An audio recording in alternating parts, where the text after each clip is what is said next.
Football, a sport that connects millions across countries, across continents, across the world. A passion that transcends time and space. A love strong enough to elevate us to the highest of highs in euphoric bliss, or leave us plummeting to the depths with devastating heartbreak. Join us as we explore some of the most memorable moments in recent footballing history, along with the impacts they may have had on players, teams, and the beautiful game as a whole. Welcome to the Split Second.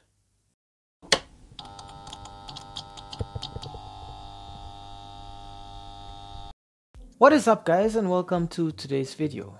For today's video, I thought we'd look back at a moment that encompassed a player's grit, determination, and sheer force of will to overcome adversity, a mysterious illness, and a lengthy injury spell to reach the summit of world football.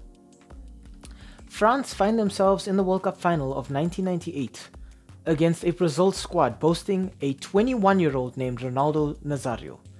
This player could finish with either foot, was very quick, had an eye for a fantastic pass, and could dribble.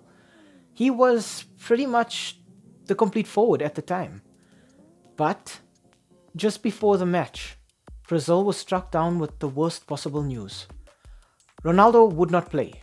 Why? The media had no idea.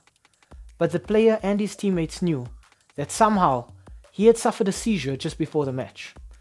Ronaldo couldn't really piece anything together. All he knew was that he went to bed and he woke up surrounded by his teammates in immense pain.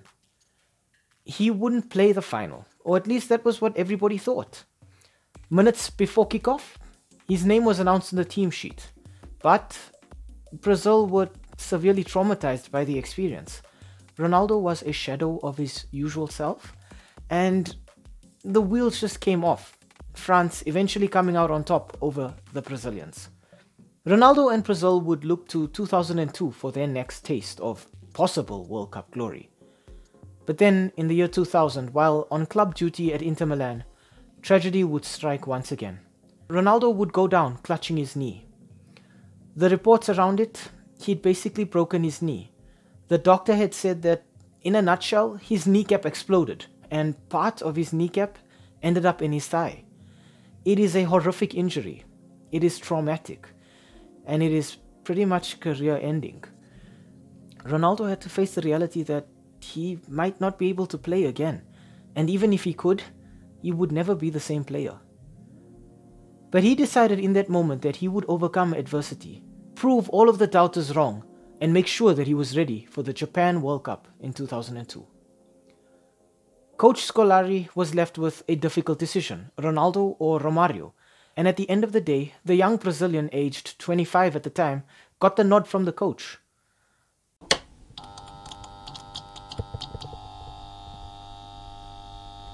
Brazil found themselves in the final following some pretty tricky encounters, including two fixtures against Turkey, their first match in the World Cup and then again in the semi-final, and a match in the quarter-final against England in which Ronaldinho, the main playmaker for the team, was sent off.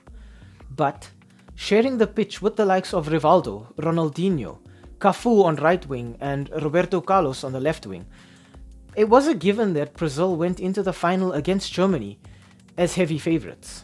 The German squad took comfort in knowing that they had Oliver Kahn between the sticks, who was at the time the best goalkeeper in the world.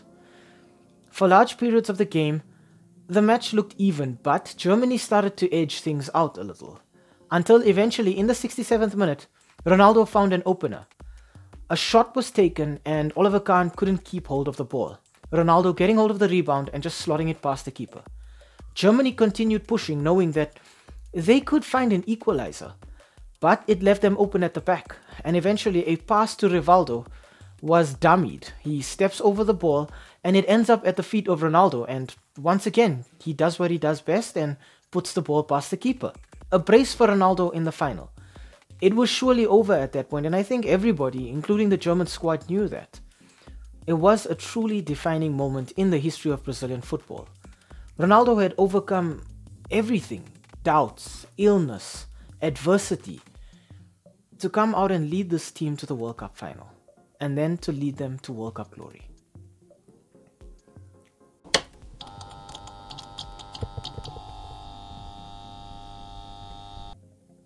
Ronaldo would end up picking up the Ballon d'Or in 2002 as the world's best player.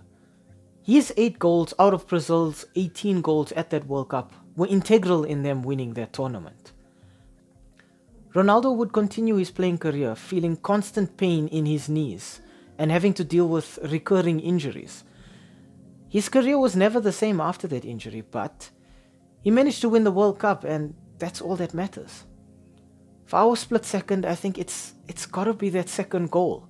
Simply because that dummy from Rivaldo it's such a genius maneuver. It's something so simple, but it completely blindsides an entire defense. It puts them on the wrong foot entirely, shifting their focus to the wrong player in a massive distraction, and it just allowed Ronaldo the opportunity to clinch victory for the Brazilian team.